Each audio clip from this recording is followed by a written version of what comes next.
আরে রাহুল যে, কেমন আছিস ভাই? ধুর, ভালো না, কিচ্ছু ভালো লাগছে না রে। কেন, কি হলো? আচ্ছা রাজা, তুই কিভাবে এত কনফিডেন্ট থাকিস বলতো? আমি তো সবকিছুই করি, কিন্তু কিছুতেই সফল হই না। আমার কপালটাই খারাপ।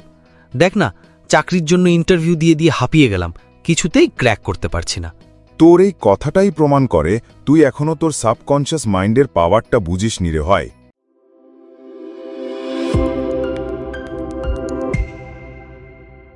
সাবকনশিয়াস মাইন্ড মানে? শোন, তোর গল্প তো রোজ শুনি, আজ আমি তোকে একটা গল্প বলি। তুই জানিস, আমাদের মস্তিষ্কের ভেতরে একটা অংশ আছে যা আমরা কখনোই নিজের ইচ্ছেতে ব্যবহার করতে পারি না, অথচ ওটাই আমাদের ভবিষ্যৎ গড়ে তোলে। একটা বই, ডক্টর জোসেফ মার্ফির লেখা the power of year subconscious mind. এই বইটা আমার চিন্তাভাবনার পুরো ছকটাই পাল্টে দিয়েছে।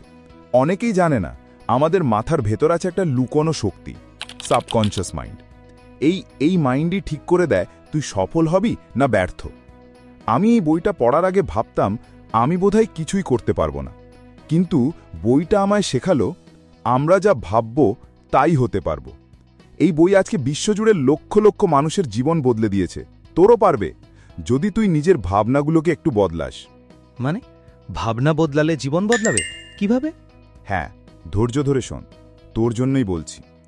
আমাদের মন বা মাইন্ডের দুটো ভাগ আছে, কনশিয়াস মাইন্ড আর সাবকনশিয়াস মাইন্ড। কনশিয়াস মাইন্ড মানে আমরা যেটা দিয়ে ভাবি, ডিসিশন নেই, মনে যার উপর আমাদের নিয়ন্ত্রণ আছে। কিন্তু সাবকনশিয়াস মাইন্ড হলো ভেতরের একটা গোপন কম্পিউটার।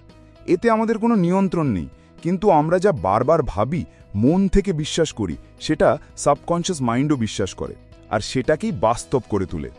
উদাহরণ দেই, আমারও একসময় তোর মতো মনে হতো আমি কিছুই পারি না, আমার দ্বারা কিছুই হবে না।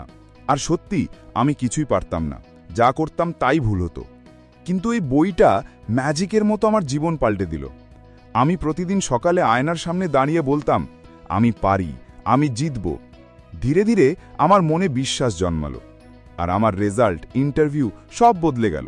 তার মানে তুই বলছিস সাবকনশিয়াস যেটা বিশ্বাস করে সেটাই সত্যি হয়। কিন্তু এটা কিভাবে হয়?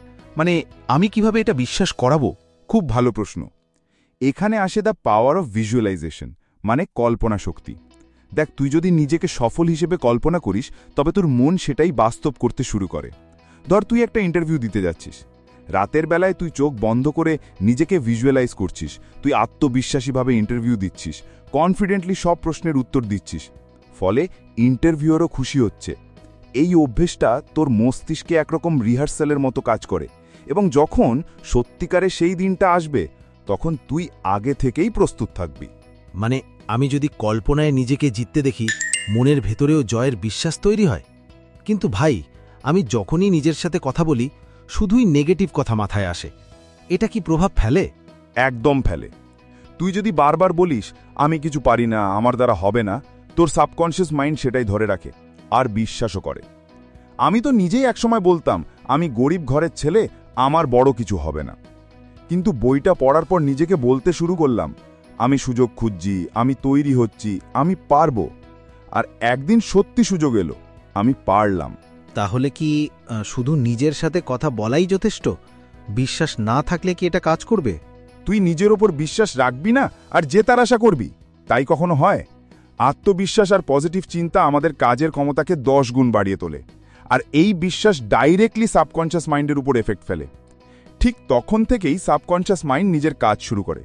আমি বিশ্বাস করেছিলাম যা আমি চাই, আজ না হয় কাল সেটা আমার জীবনে আসবেই, আর এই বিশ্বাসই আমাকে চাকরির দরজা পর্যন্ত পৌঁছে দিয়েছে। তা তো বুঝলাম, কিন্তু বিশ্বাস বা পজিটিভ চিন্তা কিভাবে ধরে রাখব? মাথা তো বারবার নেগেটিভে চলে যায়। ডক্টর মার্ফি বলেন, যা তুই বারবার পজিটিভলি যা ভাবিস, বারবার বলিস, সেটা তোর মনের গভীরে প্রবেশ করে। ফলে সাবকনশিয়াস মাইন্ড সেটা বিশ্বাস করতে বাধ্য হয়।